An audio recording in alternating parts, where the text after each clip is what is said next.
Islam. Islam. I give praises to Allah, honors to Prophet Noble Drew Ali. I give honors to all viewers, listeners. I give honors to our guest, Sister J. Jordan Eel. I give honors to everyone who's tuned in to this show for some uplifting information. I'd like to welcome you all back to the part 2 of Seasoning Their Minds. And we're gonna, I'm gonna pass it over to my wife, and she'll continue to share the information needed. Islam. First, I give praises to Allah and honors to Prophet Noble Drew Ali. I give honors to you. I give honors to our guest speaker, Sister J. Jordan Neal. I extend honors to her husband, Brother R. Jordan Neal, who to be here today. And I give honors to all of those who are tuning in with us.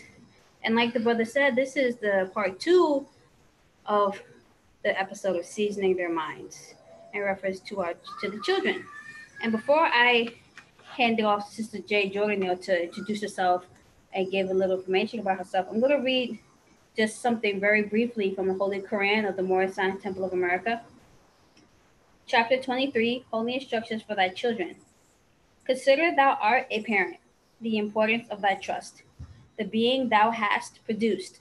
It is thy duty to support. Upon thee it also dependeth whether the child of thy bosom be a blessing or a curse to thyself, and useful or a worthless member to the community. Prepare him early with instruction, and season his mind with the maxims of truth. So I just wanted to read that to give you a brief of what we're speaking about. And now I'll hand it off to Sister J. Jordan Eel. Islam. I rise and give praise to Allah and honors to the prophets. I just want to honor brother and sister Adams Bay. This is just an amazing source and just such a blessing for all Moorish Americans. And I just want to honor all the viewers for joining us this evening. I am Sister Janelle Jordan Eel, or Sister J. Jordan Eel. And my husband is at work and could not join me this evening, but I'm so happy to be here to be able to talk about our homeschool and just raising Moorish children. Thank you so much for extending that invitation. Praise Allah. It's our pleasure. And for everyone who's tuning in, I would also like to state that we're going to be asking Sister J. Jordan Eel questions, and if you feel free for yourself to ask questions, but also we would like you to participate and we'd like to see some of you all answers to some of the questions we asked the sister as well, if you deem fit. And just like last week, just give a little recap where we was talking about seasoning their minds. And, we spoke briefly about how when you look at everyday society, you see our children is seeking some form of guidance.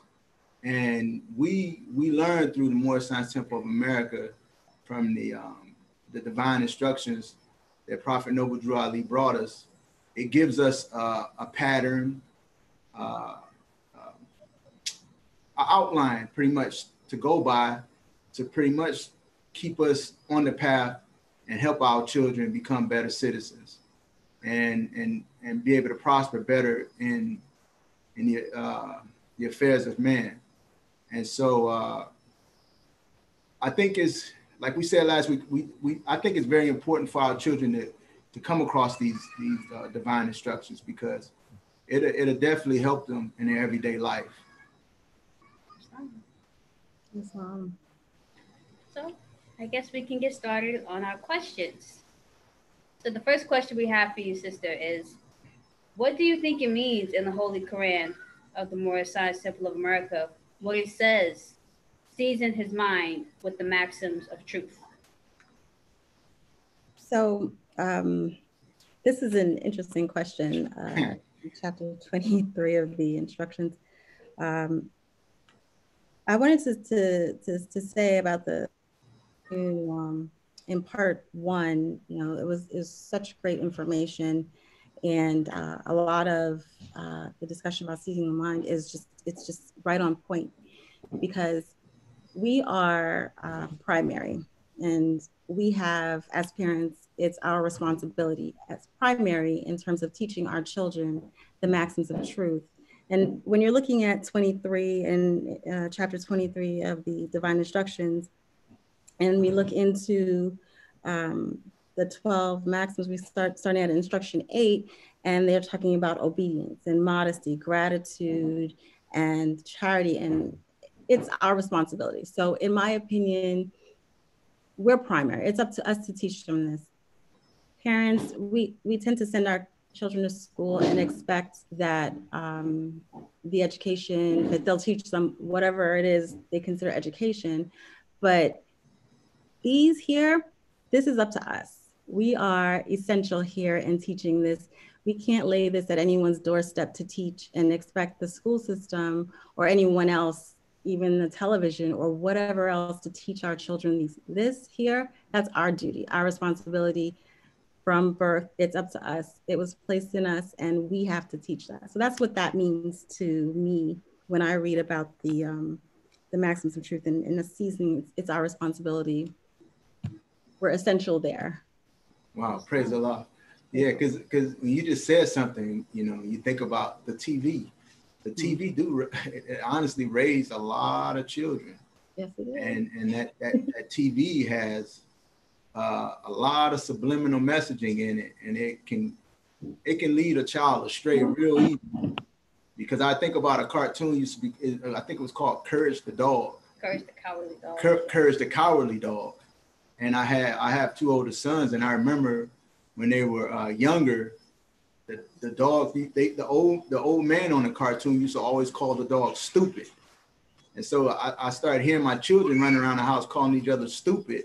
And I was wondering where they was getting it from, but it was from the actual cartoon, you know, and I had to stop them from watching that because that was horrible, you know. And so I think that is important to mention that as well. That TV can be very dangerous. And so how do you prepare yourself to be able to season their minds with the maximum of truth? How do you prepare yourself? So let's see. Well, first of all, we have to know what they are, right? So we have to study. We got to be ready, and we got to know what we're saying. That kind of comes back to just anything when it comes to children, right? When we're planning an activity for them, or especially for my husband and I, if we're teaching them a lesson, we need to be prepared. Just like in school, when they go to school, those teachers have come in the summer and they've prepared their lesson plans, or the school has given them what they're going to be teaching. So you've got to be ready. And so we've got to be ready as parents, and we've got to know what we're saying, and we've got to walk the walk, right? That's the key, because we can say a lot of things and it can go in one ear and out the other.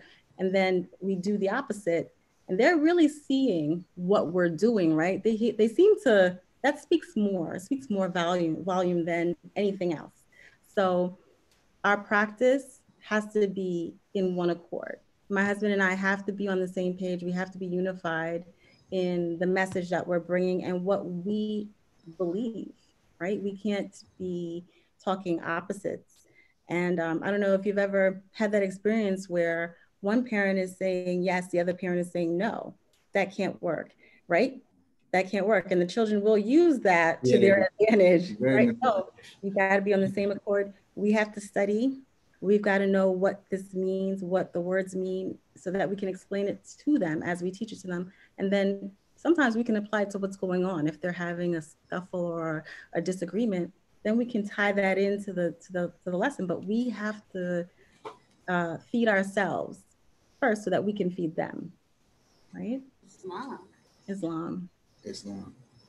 And yeah, I wanted to speak on that as well, because what I was hearing you say, what I was hearing you say was that where it speaks about in chapter 5, after the feast, the homeward journey, the missing Jesus, the search for him, his parents find him in the temple. He goes with them to Nazareth, symbolic meanings of the carpenter's tool. And what I was hearing you say when you get down to where it speaks on instructions 17, we use the hammer to drive home the truth and pound it in until it is a part of every part. And that's like what I was hearing you say. That's what you all are doing. You're driving the truth in to become a part of every part, to where they really start to understand it and really begin to see it, you know, and be it, you know. And I think that's very key and very important. It surely is. It is. And for this next question, I feel like it's like you kind of already answered it in the previous question. So I'll read it to you if you want to add anything else. It says, why do you think it is important for parents to season their children's minds with the maxims of truth? Well, so just similar to what I was saying, you know, or to add on to that, one of the perks to teaching our children at home is being able to see firsthand some of the things or how they take in information, to see how they respond in certain situations, and also be able to use those tools and put them into place. So our job, as we go back to 23, and it tells us in chapter 23 of the instructions, in instruction 4, it tells us to watch the bent of his inclination, set him right in his youth, and let no evil habit gain strength with his years. We look at these tools, right? Because these are when these tools are important.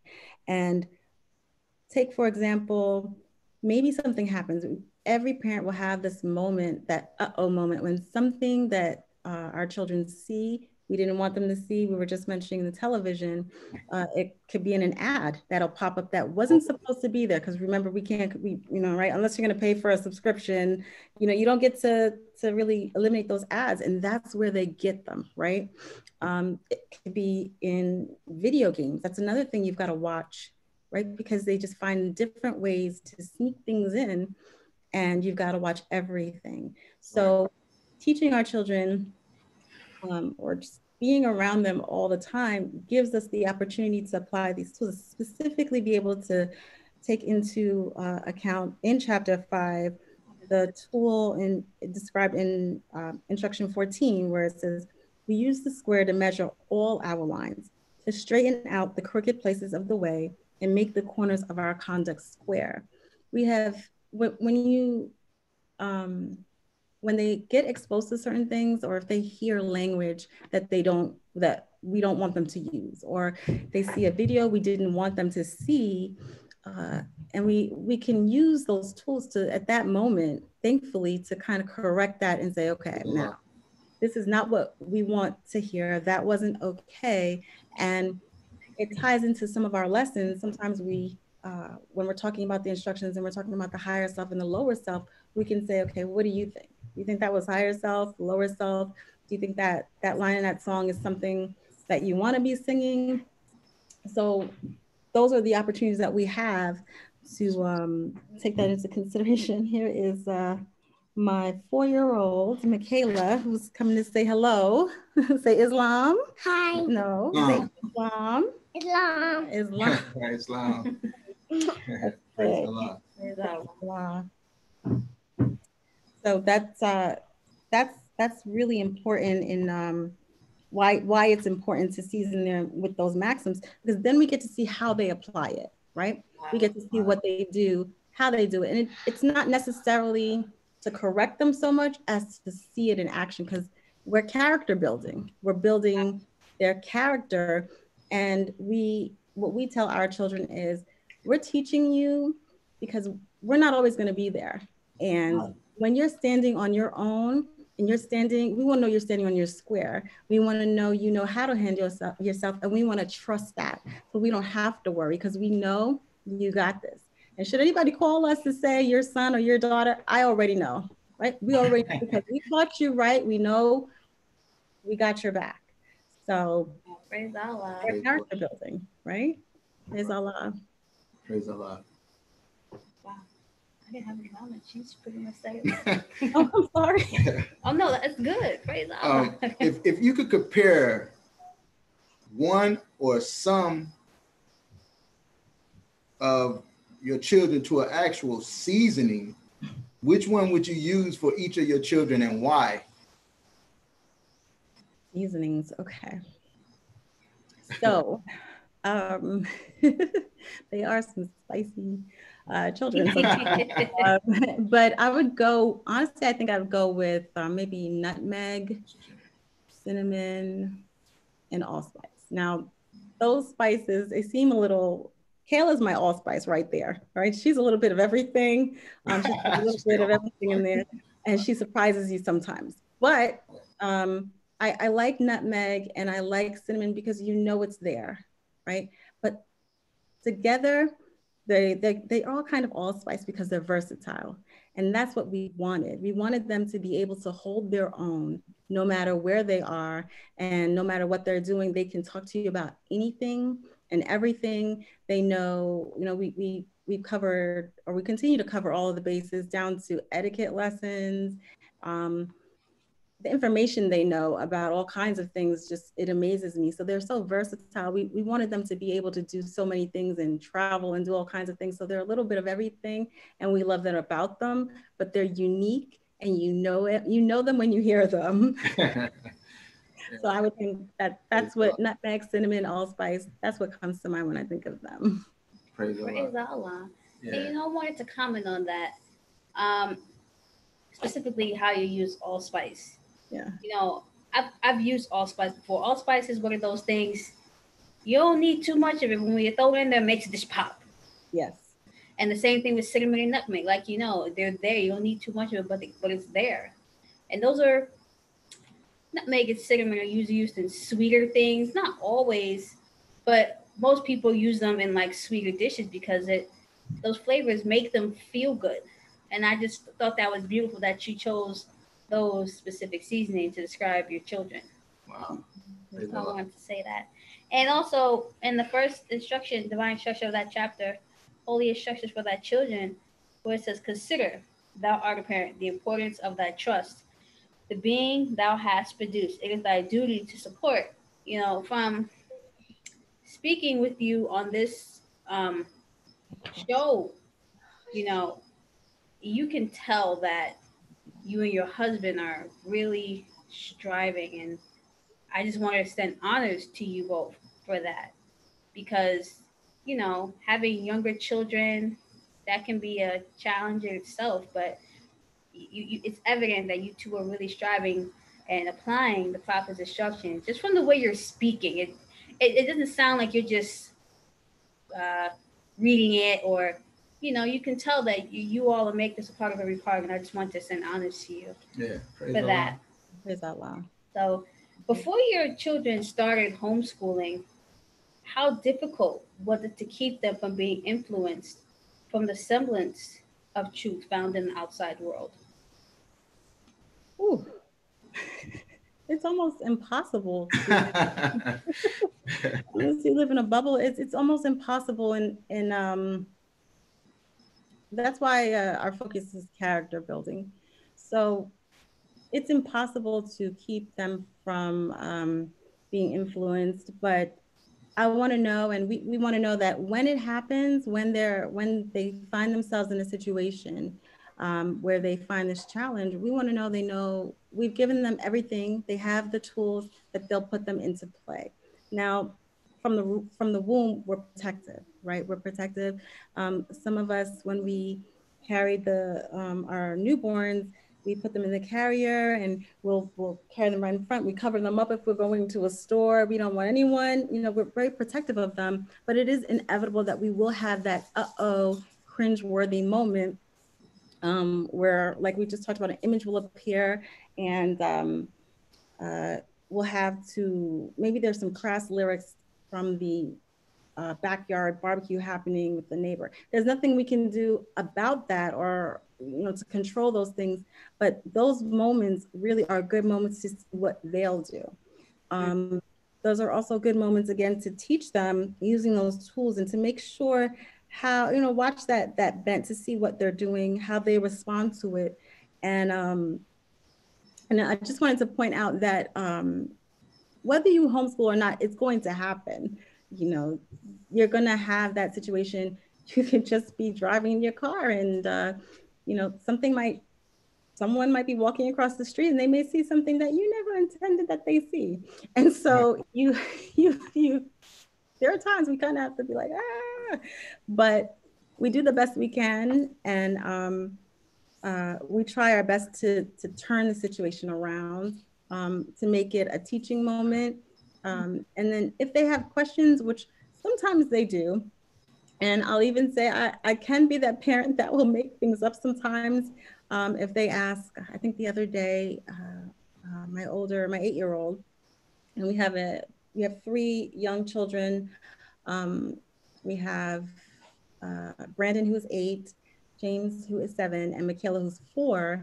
And then we have 2 older sons. My husband has 2 older sons, and they are 26 and 19. So there are times that things happen and questions that they ask us, and we're not ready, right? Right. To explain. And that happened to my husband the other night, where, you know, Brandon, they were sitting in, and something popped up, and it was an ad, and it had something to do with, and I'm going to get this wrong, but it was like, he asked, what is LGBTQTA or something like that. And my husband came up with something. And that's what happens. We have to think on our feet. But we weren't ready for that.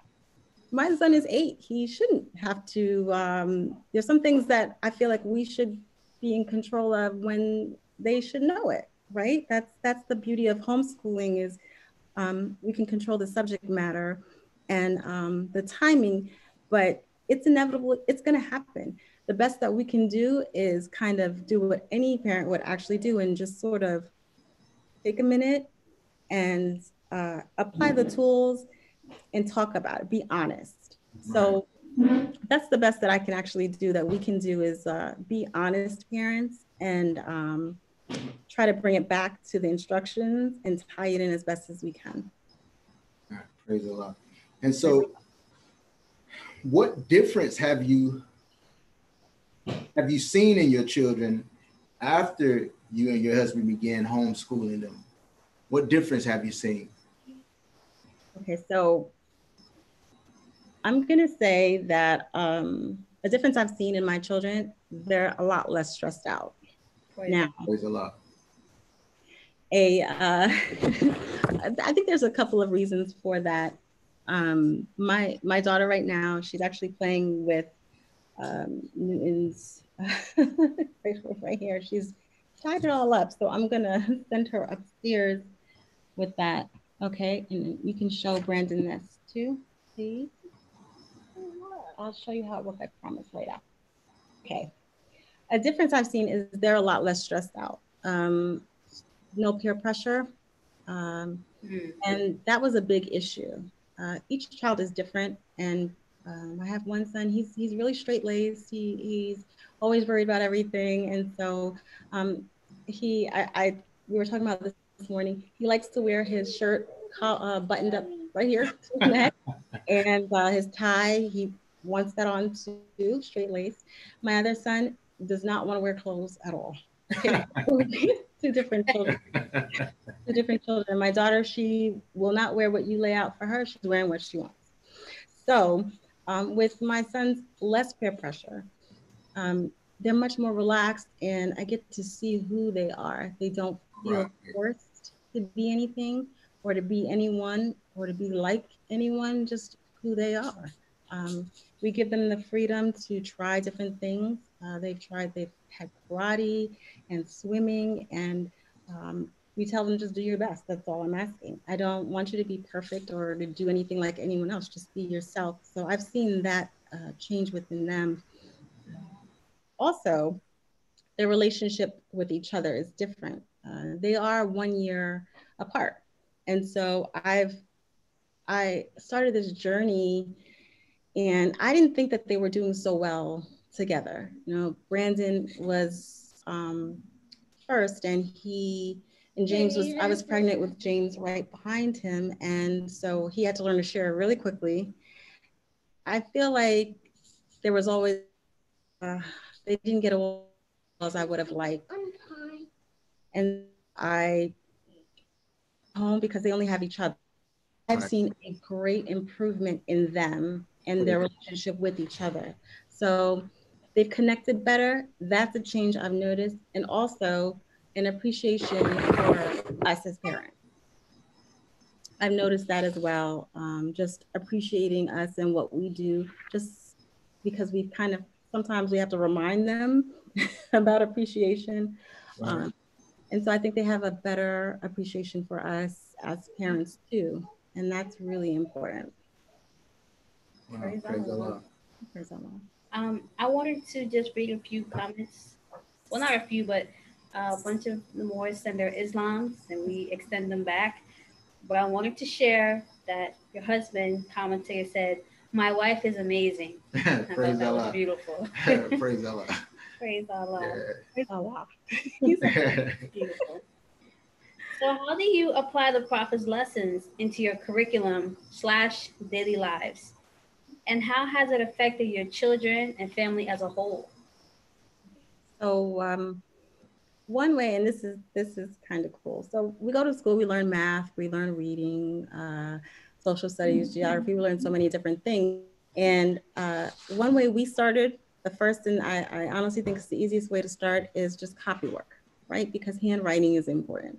So we can take the questionnaire and we'll have them rewrite some of the instructions, some of the questions from the questionnaire. Or we picked an instruction for the week. And that instruction we talked about, and we would discuss that. They would also have to, that gives them a chance to work on their vocabulary, like words they may or may not know. And we make sure that if they don't know it, they have to look it up in the dictionary. So that takes them to the dictionary. Praise Allah. If it's about location, maybe we're talking about a country or something like that, they have to, we pull out the map, and here we are with geography. And then even the handwriting, my 8-year-old, we did not neglect to do cursive. And so his penmanship, that's important. So different ways that you can just taking the instruction and having them write it. Then we have reciting and just getting their view on things, that's important. So believe it or not, you can use the instructions that way in just to start the day. And that gives you a good long lesson right there. And that's one way that we've used it creatively and incorporated that into our curriculum. Praise Allah. Yeah, praise Allah. Yeah, hearing you share that information, that's beautiful. I mean, that's a beautiful format that you guys set up there. Yes, and I think that's. I mean, I'm taking this in myself and wow, be a little bit, I guess, better prepared for when creation get up there and to that point. Definitely. How do your children respond to the Prophet's lessons? How do they respond to it? So we have to keep it interesting, right? So right. We have a formula that we like to follow. We like to add either a video or a read aloud, or even a lyric from an uplifting song, and tie it in because you want them to remember it. But also we want to keep them engaged. So maybe James is a little bit tired and he doesn't look like he's too interested. Maybe we need to get physical and we need to get you moving. Okay, so now we've got to do a little movement and move around the room. Now you sit there, let's pretend that you're this and I'm that. And we get them engaged and moving and talking. Now, don't think that we just sit at home at the table and that's the only place that we learn. No, we are in the car. We are at my mom's home. We are sitting at the foot of my bed. We're sitting on the couch. And one of the favorite ways that they love learning is actually in their pajamas, bringing down their blanket and pillow and sitting on the couch. And we just relax and talk that way. Wow. And we love that. So keeping them engaged with a story or using a story. One creative example I can give you is with the higher and lower self. There's a story about Goldilocks. It's called the Ghanaian Goldilocks. And it talks about this little boy who he has different situations that he does things that he shouldn't be doing, but he hears the voice telling him, students, or don't do that. And that's a perfect way of showing higher and lower self for them. Wow. Wow, praise the Lord. So that's a good way to find a connection, keep them interested and learning and having fun too. Now, not every day is fun, and not every, Praise the of course Lord. not. Every day is not always going to be fun, but I try my best. I won't drag on with lessons either. Some days you just have to call it quits, okay, Wow. and do something else, and that's okay for you, and that's okay for them. And it's, you want to keep them happy. You want to be happy too, because who wants to just be talking to them? They're just everywhere, looking everywhere. Oh no, no, no, no. They're not going to be learning, right? We want to teach them the way they learn, right? So, Right. Yeah. Praise Allah. We have a question from our audience. Well, there's two questions. What is the first step in homeschooling? How does someone take their child out of school? Okay. Well, so I can only speak for New York State because that's the state we're in, and each state is different. So the first step I would say, believe it or not, you have to check what your state's rules are with homeschooling. Some states will give you everything you need to teach, down to the computers and the books. Other states, you're on your own. Here in New York, we're pretty much on our own. They tell us that we have to teach math, English, science, or certain subjects, but they don't tell us what we have to teach. So that gives us free reign to teach what we want to teach within that subject. So I know it's important that my son learn division and that he learned multiplication and fractions, but he might have mastered all of that, and now we're on to decimals and he's in third grade. So that's okay, right? But maybe he's not so great at writing, and so we're still working on sentence structure. And that's the beauty of homeschooling. We get to sit and work on the things that need to be ironed out, and as long as it takes, it takes. So we continue to work on that. So I would say check your states, check with your state first to see what they offer. Because if they offer everything, great. If not, you have to do it yourself. Usually, most states, all you have to do is notify your school system that you're planning on teaching your child, and that can be simply as put as I intend, writing a letter that says I intend to homeschool my child. Write the name of your child and send that in. And then from that day, usually there's a time period when the school has to get back to you. And you would send that to your head of education, Department of Education. And then you can notify your school too. Listen, I'm going to be homeschooling my child. And you might get some pushback. I've heard different stories from different people. And I just want to let you know that, remember that it's your child.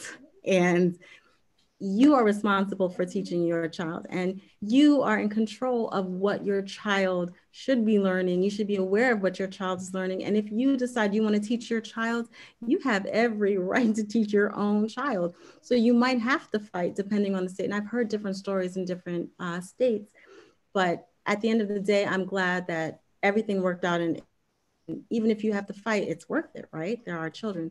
So that's one thing. The other thing I wanted to add was, besides the paperwork, don't forget that homeschooling is a change for you too. So you've got to do your research, right? Because you've got to be ready. Now, that does not mean you have to go buy some expensive curriculum, or, because they can get expensive, $300, $400 and upwards. You don't have to do that. Depending on the age of the child, you can find what they're supposed to know or what they don't know. And the first place to start is with your child.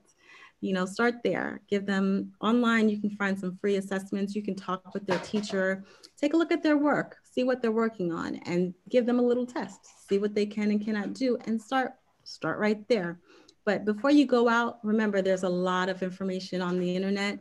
There are a lot of YouTube videos as well of homeschooling families out there. And you can take from that what you want and create what you want your homeschool to be. And so usually I actually ask people, what do you envision as homeschool? Because in your mind, you might see an actual classroom in your home, and that's not what it turns out to be, right? So you have to think a little bit, do a little groundwork with yourself, and remember, it's going to be a big change, right? It's going to be a big change, because now this is 24/7, you and your children. And that might be different from what it was before. Praise Allah. Praise Allah. And so what education level, if any, do you feel a parent may need to adequately homeschool? From the audience as well. That's from the audience, yes.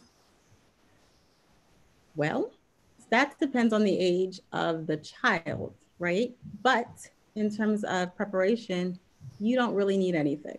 You don't have to have graduated from college or have a PhD in teaching or be certified. I'm not a certified teacher, and I didn't teach children in school before teaching my own. I have to say, one thing I really love about these forums is honesty. And it was a challenge for me. And it seems weird. I actually have a bit of education, and my husband is excellent at teaching, I have to say, and teaching the children. He's got such amazing patience, and he's really good at it. And I think that's the catch there.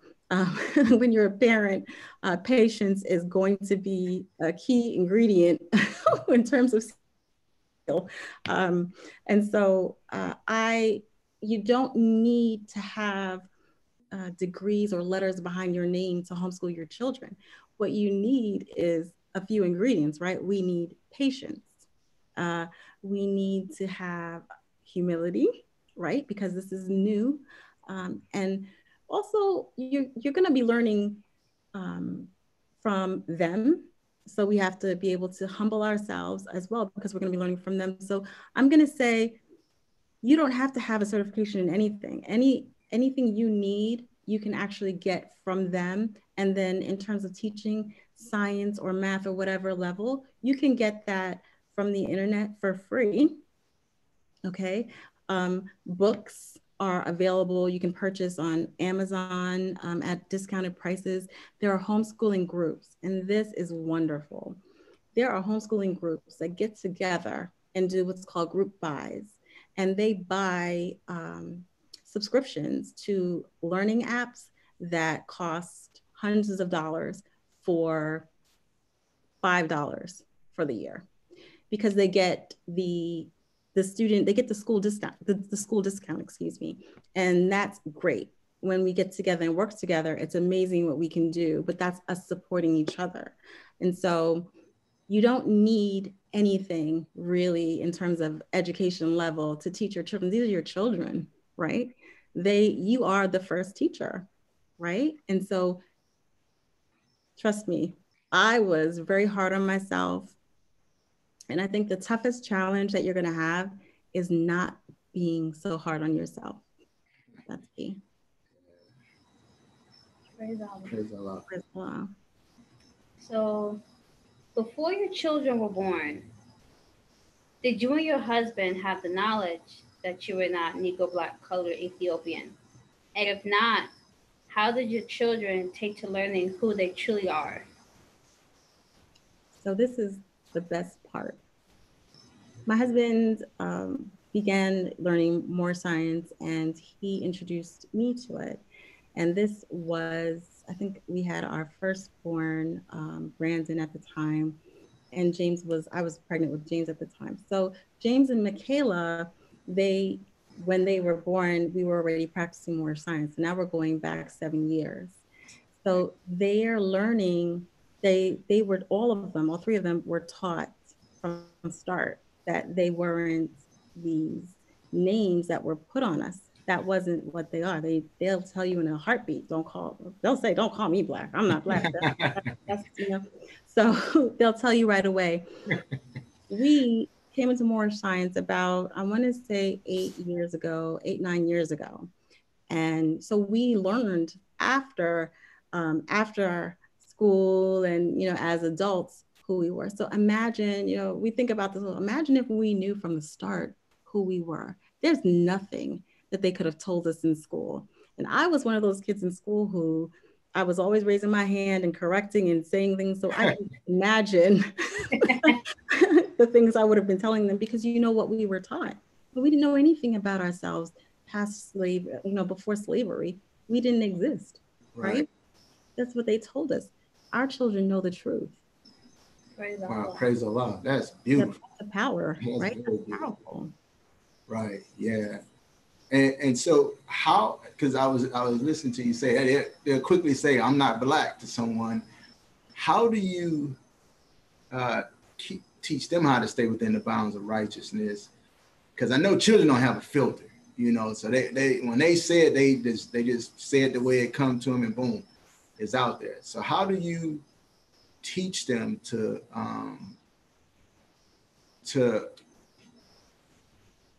not come too far outside of themselves? Because some of the children that say it, well, most of the children that do may call them black or something else, they don't know. So how do you teach them to handle those situations? So when we teach our children the truth, we also want to teach them that not everybody else knows it, right? Yeah. And we're teaching them things that not everybody else knows, so we have to be gentle. Now, I'm not, I sort of try to wrestle with this, but we are not helicopter parents, okay? We're not going to swoop in when our children are and be like, oh, don't say that, and correct them right on the spot and, you know, embarrass them in front of the children. We're not going to do that.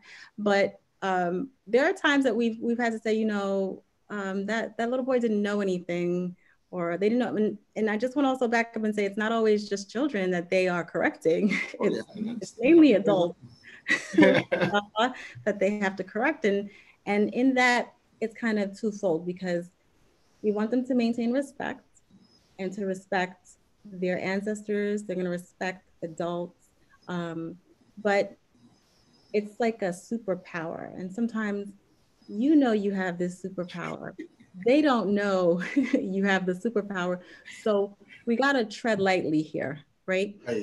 Not too much of that. Okay, Superman, just back down just a little bit. But because we believe that we can teach people more science by the way we live, and because if you see what I'm doing and you see how we're living and you say, okay, we really like that, and that's what we want to be around, how do we do that for our children? Then that's better by walking the walk. That's how we are able to reach out and bring others in. So we want them to walk the walk instead of trying to convince anyone of anything. You know, walk the walk and people will see, and that's enough. That's more than enough.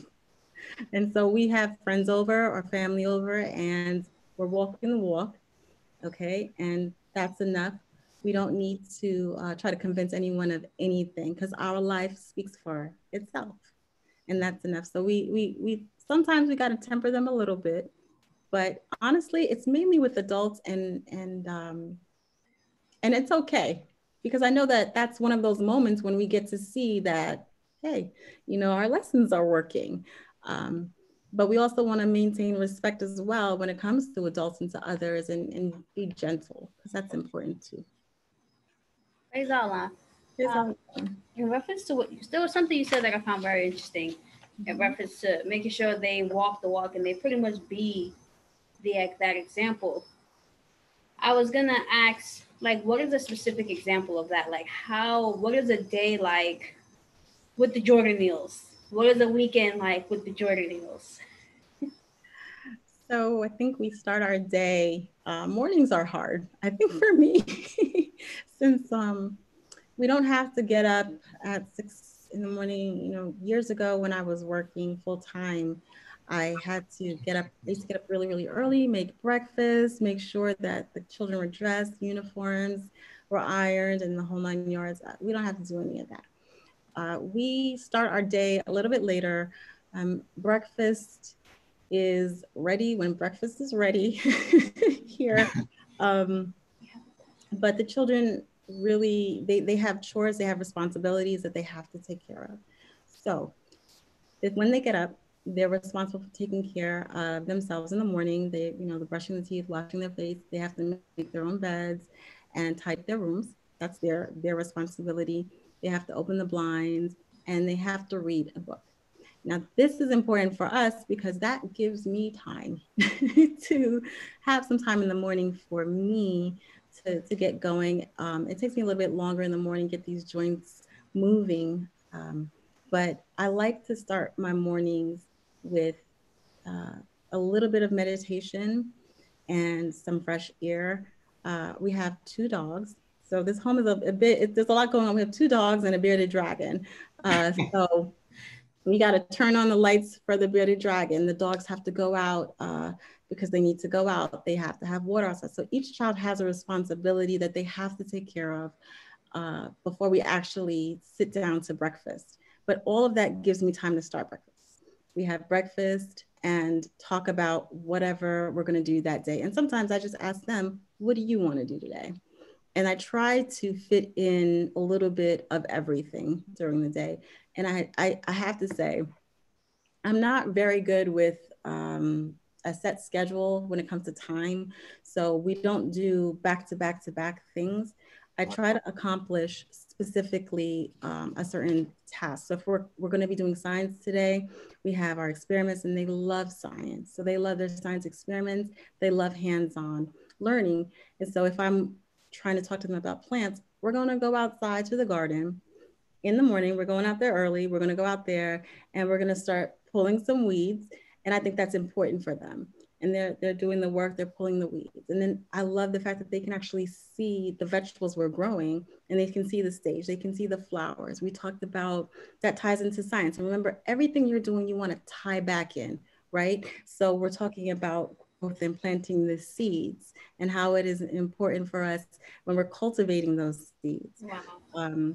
And the pulling the weeds is important, right? Because we want to pull the weeds in our garden first before we're out there doing anything else, right? That's important.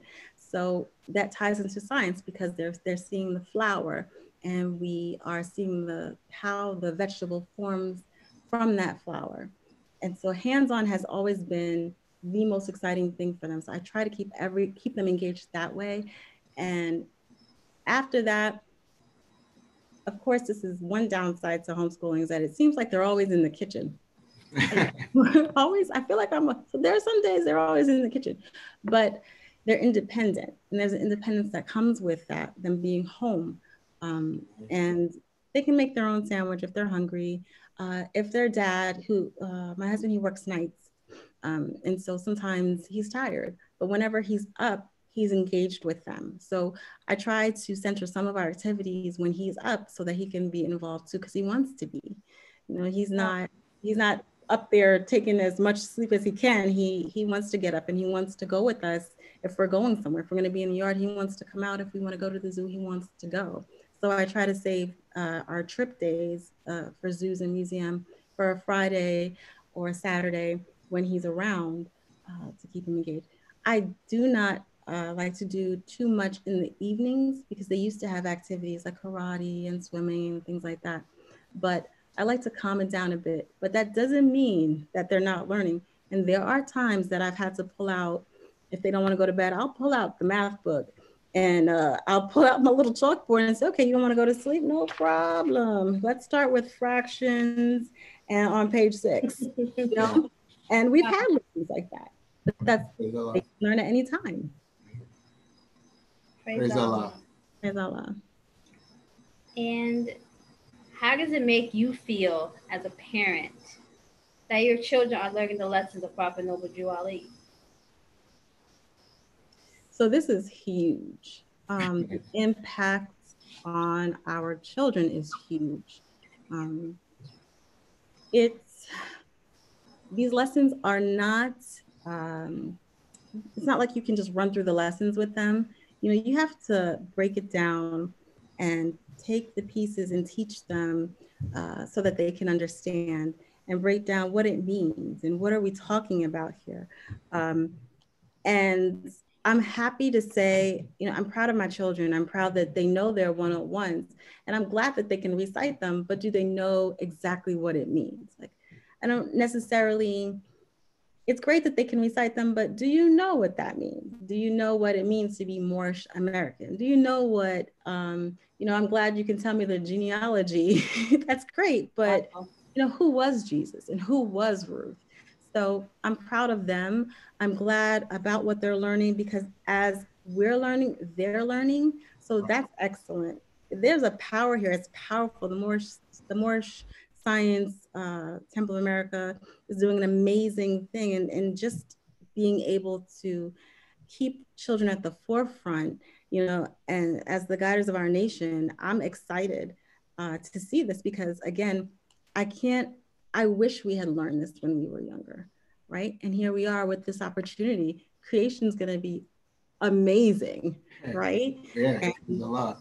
she's going to be surrounded with like-minded people, and they're going to be dynamic. They're going to move mountains, and I'm excited about that. Yeah, praise Allah. Praise Allah. We have some questions from our audience about homeschooling. You want to read them? This is the first one. Oh, I apologize. What advice do you have for first-time homeschooling parents in regards to positive reinforcement? Well, are we talking? So I guess I could say with resistance, you really have to be your own advocate here, because homeschooling isn't, I would say probably prior to the pandemic, we got a lot of resistance from, people we knew. They thought it's like shocking that we would teach our children at home. Like, why wouldn't you send them to school? How are they going to socialize? What are you going to do? They're going to be weird. And they're not weird. And you want to be sure that you're good, because remember, your children are primary here. It's key that you have committed to homeschooling and that they'll be comfortable homeschooling. And then remember, when you're committed. Also, when it comes to reinforcing, I'm going to look at this twofold. One, you've got to remember to go be easy on yourself as you're teaching them. There are going to be moments when you're going to want to pull your hair out. And as my husband, we talk about the 5 principles. Our homeschool is based on love, truth, peace, freedom, and justice. And my husband will say justice is the belt. And so that is reinforcement. But you can't do that. You can't do it all the time. At least sometimes you have to. So that could be a little positive reinforcement.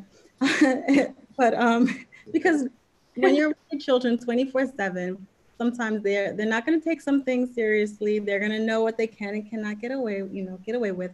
So you'll have to come up with a few things. We have a system in place where they have to earn some stars for behavior. They don't get to tell us what it is. Like, you don't get to report, I folded the laundry and I washed the clothes. Like, you don't get to report. It's based on what we're seeing, and they have a star chart.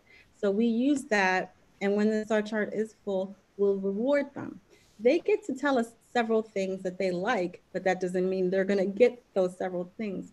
But we are happy with how they've behaved. We sometimes they surprise us, and we'll just provide something for them that I know that they've always wanted. So we'll do positive reinforcement that way. There are things that they love, shows that they really love to watch, that we'll say, okay, you know what? Go ahead and watch it. That's okay with us. You've done everything you had to do, and that's fine. They love going to certain places, or to be honest, they love the park. And so taking them there gives them a positive reinforcement. But we have a chart for behavior, and that helps. And yes, if necessary, we do have to discipline, to reinforce some things. But that's how we handle reinforcing. Praise Allah. We're running low on time now. We asked this last question real quick. We'll ask this last one. Go ahead. It says, do you have to report back to the state of New York your curriculum or what you do with your children in regards to academics? For New York, we just have to submit a quarterly report and then a final assessment. So we get to pick the dates. They just have to be evenly spaced, and you don't have to be specific. When you first submitted your intent to homeschool, you can submit what you're planning on teaching. I do not have to tell them what I'm planning on teaching. I just can say which books I'm planning on using, possibly, and I do throw that in there that I reserve the right to change it, which I do. Right. So I do say I'll teach math and science. I might use a specific book I saw, and I might use that. Or I'll say I'm going to use the Spectrum English. And I have to report every quarter how they're doing. So I'll say we've covered about 90% of what we plan to do. The state doesn't start to get worried unless I'm saying we're only covering 70%. And then it's like, well, because you want to make sure you're covering what you're planning to do. But I do not have to report in detail everything I'm teaching. I don't have to give them a blueprint or a business plan and anything like that at all. And at the end of the year, I do have to give an annual assessment, sort of like a report card, just saying that in each subject that they did satisfactory, or they've done well here, or we're working on this, and that's all I have to do.